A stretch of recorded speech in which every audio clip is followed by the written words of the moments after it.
ಎಲ್ಲರಿಗೂ ನಮಸ್ಕಾರ. ಸೂಪರ್ ಮಮ್ ಅರುಣ ಕನ್ನಡ ಚಾನಲ್ಗೆ ಸ್ವಾಗತ. ಈಗಾಗಲೇ ಆಷಾಢ ಮಾಸ ಶುರುವಾಗಿದೆ. ಆಷಾಢ ಮಾಸ ಬಂತಂದರೆ ಹೆಣ್ಮಕ್ಳಿಗೆ ತುಂಬಾ ಖುಷಿ. ಯಾಕಂದರೆ ಎಲ್ಲರೂ ಗೋರಿಂಟಿನ ಹಚ್ಕೋತೀವಿ. ಹಾಗೆ ಹೊಸದಾಗಿ ಮದುವೆ ಆದವರಿದ್ದರೆ ತವ್ರ ಮನೆಗೆ ಹೋಗ್ತಾರೆ.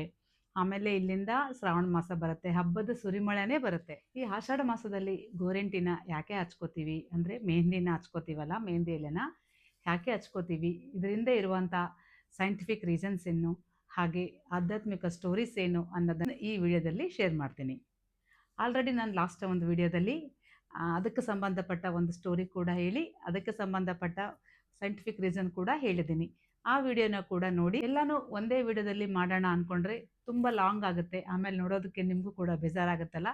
ಹಾಗಾಗಿ ಚಿಕ್ಕದಾಗಿ ವಿಡಿಯೋಗಳನ್ನು ಮಾಡ್ತಾ ಇದ್ದೀನಿ. ಅದರಲ್ಲಿ ತ್ರೇತಾಯುಗದಲ್ಲಿ ನಡೆದಿರ್ತಕ್ಕಂಥ ರಾಮಾಯಣ ಸೀತಾದೇವಿ ಬಗ್ಗೆ ಈ ಮೆಹಂದಿ ಎಲೆಗೆ ಯಾಕೆ ಅಷ್ಟು ಅನ್ನೋದನ್ನು ಆ ಸ್ಟೋರಿನ ಹೇಳಿದ್ದೀನಿ. ಇದರಲ್ಲಿ ಪಾರ್ವತಿ ದೇವಿ, ಗೌರಿ ದೇವಿ, ಗೌರಿ ಇಂಟಿ ಹಾಕು ಅಂತೀವಿ, ಗೋರಂಟಿ ಅಂತೀವಿ, ಅದು ಏನು ಅನ್ನೋದು ಪಾರ್ವತಿ ದೇವಿದು ಒಂದು ಚಿಕ್ಕ ಸ್ಟೋರಿ ಇದೆ, ಅದನ್ನು ಹೇಳ್ತೀನಿ. ಈ ವಿಡಿಯೋ ಇಷ್ಟ ಆದರೆ ಒಂದು ಲೈಕ್ ಮಾಡಿ, ಹಾಗೆ 4 ಮಂದಿಗೆ ಶೇರ್ ಮಾಡಿ. ಈಗ ಹೊಸದಾಗಿ ಹೈಪ್ ಅಂತ ಒಂದು ಆಪ್ಷನ್ ಕೂಡ ಬಂದಿದೆ, ಹೈಪ್ ಕೂಡ ಮಾಡಿ. ನೀವು ಇದೇ ರೀತಿ ಸಪೋರ್ಟ್ ಮಾಡ್ತಾ ಇದ್ದರೆ ಇನ್ನೂ ಇದ್ರ ಬಗ್ಗೆ ನನಗೆ ಸಾಕಷ್ಟು ವಿಷಯಗಳು ತಿಳಿದವ, ಅವೆಲ್ಲ ತಿಳಿದಿರ್ತಕ್ಕಂಥ ವಿಷಯಗಳನ್ನು ನಿಮ್ಮ ಜೊತೆ ಶೇರ್ ಮಾಡ್ತೀನಿ. ಹಾಗೆ ನಿಮ್ಮ ಅನಿಸಿಕೆ ಏನಾದರೂ ಇದ್ದರೆ ಕಮೆಂಟಲ್ಲಿ ತಿಳಿಸಿ. ಹಿಂದೆ ಪರ್ವತರಾಜನ ಪುತ್ರಿ ಪಾರ್ವತಿ ದೇವಿ ತನ್ನ ಸಖಿಯರೊಂದಿಗೆ ಉದ್ಯಾನವನದಲ್ಲಿ ಆಟ ಆಡ್ತಾ ಇರ್ತಾಳೆ. ಅದೇ ಸಮಯದಲ್ಲಿ ಆಕೆ ಪುಷ್ಪವತಿ ಆಗ್ತಾಳೆ. ಆಕೆ ಪುಷ್ಪವತಿ ಆದಾಗ ಆಕೆ ಒಂದು ನೆತ್ತರು ಚುಕ್ಕೆ ಕೆಳಗಡೆ ಬೀಳುತ್ತೆ. ಅಲ್ಲಿ ಒಂದು ಗಿಡ ಮೊಳೆಯುತ್ತೆ.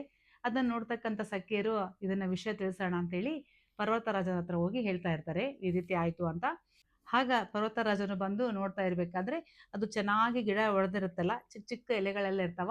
ಅದರಿಂದ ಪಾರ್ವತಿ ಆ ಎಲೆಗಳನ್ನು ತೆಗಿತಾ ಇರ್ತಾಳೆ. ತೆಗೆದಾಗ ಕೈಯೆಲ್ಲ ಕಂದಿ ಬಿಡುತ್ತೆ. ಈಗ ನೋಡಿ, ನಾನು ಗೋರಂಟಿ ಹಚ್ಕೊಂಡಿದ್ದೀನಿ, ಸ್ವಲ್ಪ ಕೆಂಪಾಗಿದೆ ಅಲ್ಲ, ಅದೇ ರೀತಿ ಆಕೆ ಕೈಗೆಲ್ಲ ಅಂಟ್ಕೊಂಡ್ಬಿಡಿರುತ್ತೆ. ಅವಾಗ ರಾಜ ನೋಡ್ತಾನೆ, ಇದು ಕೈಯೆಲ್ಲ ಕಂದಿತಲ್ಲ ಅಂತ ಮಗಳ ಕೈ ನೋಡುವಾಗ ಆಗ ಪಾರ್ವತಿ ಹೇಳ್ತಾಳೆ, ಪಾರ್ವತಿ ಅಂದ್ರೆ ಆಕಿನೇ, ಗೌರಿ ಅಂದ್ರೆ ಆಕಿನೇ. ಆಗ ಗೌರಿ ದೇವಿ ಹೇಳ್ತಾಳೆ, ಇಲ್ಲಪ್ಪ, ನನಗಿದು ಚೆನ್ನಾಗಿ ಅನಿಸ್ತಾ ಇದೆ, ನೋಡೋದಕ್ಕೂ ಕೂಡ ತುಂಬ ಚೆನ್ನಾಗಿ ಕಾಣ್ತಾ ಇದೆ ಅಂತ ಹೇಳ್ತಾಳೆ. ಅವಾಗ ಆ ಗಿಡ ಹೇಳುತ್ತೆ, ಆ ಪರ್ವತದಲ್ಲಿ ಇರುವಂತಹ ಪ್ರತಿಯೊಂದು ಸಸ್ಯಗೂ ತನ್ನದೇ ಆದ ಒಂದು ಗಿಡಮೂಲಿಕೆಗಳ ಔಷಧಿ ಶಕ್ತಿ ಇದೆ. ಈಗ ನಾನು ಪಾರ್ವತಿ ದೇವಿ ಅಂದರೆ ಗೌರಿ ದೇವಿ ಅಂಶದಿಂದ ಹುಟ್ಟಿದಿನಲ್ಲ, ನನಗೂ ಒಂದು ಏನಾದರೂ ವಿಶೇಷವಾದ ಸ್ಥಾನನ ಕೊಡು ಅಂತ ಕೇಳುತ್ತೆ. ಆಗ ಪರ್ವತರಾಜನು ತಥಾಸ್ತು ಅಂತ ಹೇಳ್ತಾನೆ. ಇದು ಗೌರಿ ಅಂಶದಿಂದ ಹುಟ್ಟಿರೋದ್ರಿಂದ ಇದನ್ನ ಗೌರಿ ಇಂಟಿ ಆಕು, ಆಕು ಅಂದ್ರೆ ಎಲೆ ಅಂತ ಅರ್ಥ. ಹಾಗಾಗಿ ಗೌರಿ ಇಂಟಿ ಆಕು ಹೋಗಿ ಅದು ಗೋರಂಟಿ ಅಂತ ಆಗಿದೆ. ಅಂಗಾಲಿಗೆ, ಅಂಗೈಗೆ, ಮತ್ತೆ ಇಂಥಲ್ಲೆಲ್ಲ ಉಗುರುಗಳಿಗೆ, ಇಲ್ಲೆಲ್ಲ ಉಗುರುಗಳಿಗೆ ಹಚ್ಕೊಂತೀವಿ. ಯಾಕೆ ಅಂತಂದ್ರೆ ಇಲ್ಲಿ ಗರ್ಭಕೋಶಕ್ಕೆ ಸಂಬಂಧಪಟ್ಟಂಥದ್ದು ಇರುತ್ತಂತೆ, ಹಾಗಾಗಿ ಇಲ್ಲಿ ಹಚ್ಕೋಬೇಕು ಅಂತ ಹೇಳ್ತಾರೆ.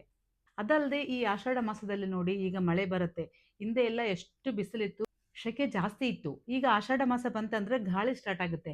ಆ ಗಾಳಿ ಜೊತೆಗೆ ಮಳೆ ಕೂಡ ಸ್ಟಾರ್ಟ್ ಆಗುತ್ತಲ್ಲ, ಮಳೆ ಇತ್ತಂದ್ರೆ ಕೆಲಸನೂ ಜಾಸ್ತಿ ಆಗುತ್ತೆ. ಆಮೇಲೆ ವಾತಾವರಣ ಏರುಪೇರಾದಾಗ ನಮ್ಮ ಬಾಡಿ ಹೀಟ್ ಕೂಡ ಕಂಟ್ರೋಲ್ ಮಾಡ್ಕೊಳಕ್ ಆಗೋದಿಲ್ಲ. ಹಾಗಾಗಿ ಇದನ್ನ ಹಚ್ಕೊಳ್ಳೋದ್ರಿಂದ ಬಾಡಿ ಕೂಡ ತಂಪಾಗುತ್ತೆ. ಹಾಗಾಗಿ ಈ ಆಷಾಢ ಮಾಸದಲ್ಲಿ ಒಮ್ಮೆ ಆದ್ರೂ ಕೂಡ ನಾವು ಯಾವ್ದನ್ನ ಹಬ್ಬ, ವಿಶೇಷ ಕಾರ್ಯಕ್ರಮಗಳು ಏನೇ ಇರಲಿ, ಯಾವುದೇ ದಿನ ಇರಲಿ, ಹೊರಗಡೆ ಮಾರ್ಕೆಟಲ್ಲಿ ಕೋನ್ ಸಿಕ್ಕುತ್ತಲ್ಲ ರೆಡಿಮೇಡು, ಅದನ್ನ ಹಚ್ಕೋತಾ ಇದ್ದೀವಿ. ಬಟ್ ಈ ಆಷಾಢ ಮಾಸದಲ್ಲಿ ಒಂದು ದಿನ ಆದ್ರೂ ಕೂಡ ಈ ರೀತಿ ಮೆಹಂದಿ ಎಲೆಗಳನ್ನ ತಂದು ಅದನ್ನ ಹಚ್ಕೊಳ್ಳೋದ್ರಿಂದ ಆರೋಗ್ಯ ಪರನೂ ಚೆನ್ನಾಗಿರುತ್ತೆ.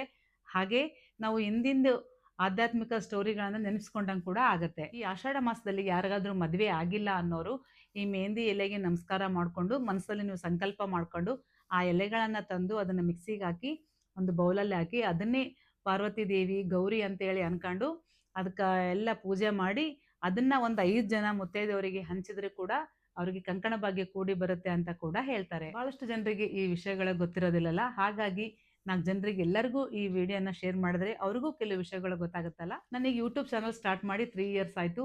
ಈ 3 ವರ್ಷದಿಂದ ಕೂಡ ನಾನು ಹೇಗೆ ಮಾಡ್ಕೋತೀನಿ ಅನ್ನೋದು ಕೂಡ ಒಂದು ಲಾಗ್ ಮಾಡಿ ಹಾಕಿದ್ದೀನಿ. ಹಾಗೆ ಈ ವಿಷಯಗಳನ್ನು ಕೂಡ ಅಪ್ಲೋಡ್ ಮಾಡಿದ್ದೀನಿ. ಹಿಂದಿನ ವಿಡಿಯೋಗಳನ್ನು ಕೂಡ ನೋಡಿ ಅಂತ ಹೇಳ್ತಾ ಇವತ್ತಿನ ವಿಡಿಯೋ ಮುಗಿಸ್ತಾ ಇದ್ದೀನಿ. ಮುಂದಿನ ವಿಡಿಯೋದಲ್ಲಿ ಮತ್ತೆ ಸಿಗ್ತೀನಿ. ಅಲ್ಲಿವರೆಗೂ ನಮಸ್ಕಾರ. Thank you.